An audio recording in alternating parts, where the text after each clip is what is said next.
আমাদের এখানে একটু ফ্রুটসের শপিং করা হয়েছে আর কি। আমি হাফ করেছি, মেয়ে হাফ করেছে। এই যে স্ট্রবেরিগুলো সে নিয়ে এসেছে সেন্সবাড়ি থেকে, 2 বক্স নিয়ে এসেছে। স্ট্রবেরিগুলো খুবই সুন্দর ছিল মাশাল্লাহ। 2 বক্সের দাম পড়েছে 4 পাউন্ড। আর এগুলো হচ্ছে চকলেট, সে কিনে নিয়ে এসেছে। এনে দেখছি আমি বক্সের মুখ খুলে খেয়ে ফেলেছে আর কি। যখনই সে মানে সুইট কিনে নিয়ে আসে, আসার সময় রাস্তায় সে অর্ধেক খেয়েও ফেলে। আর এগুলো হচ্ছে রয়্যাল গালা আপেল। আপেলের মধ্যে গালা আপেলটা আমার কাছে খুবই ভালো লাগে আর কি, একটু মিষ্টি থাকে। আর এটা হচ্ছে টেবিল সল্ট।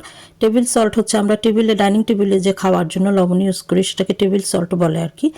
এই দেশে 2 ধরনের সল্ট পাওয়া যায়, একটা টেবিল সল্ট আর একটা কুকিং সল্ট।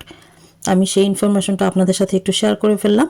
আর এটা হচ্ছে একটা সেন্সবাড়ি থেকে আমি আনারস এনেছি, এটা আপনাদের সাথে আমি শেয়ার করেছিলাম। এই আনারসটা অনেক বড় ছিল আর কি, এখনও কাঁচা রয়েছে বুঝতে পারছি, পাকার জন্য ওয়েট করছি। আর এই ব্যাগের মধ্যে একটা আম আনা হয়েছে আর একটা ডালিম আনা হয়েছে। আপনারা হয়তো বলবেন একটা আম আর একটা ডালিম কেন? আসলে ওরা আমাদেরকে ফ্রি গিফট করেছে আর কি শপের মধ্যে। আমরা যে সবসময় শপিং করি সেজন্য সবাইকে দেখলাম আম আর ডালিম নিয়ে আসতে। আর এটা হচ্ছে একটা সিনামন পাউডার, মানে দারচিনির গুঁড়ো নিয়ে এসেছি। আর স্ট্রবেরিগুলোকে আপনাদের সাথে একটু খুলে শেয়ার করে দেখালাম। কেমন লেগেছে আমার ভিডিওটা বলবেন। আল্লাহ হাফেজ।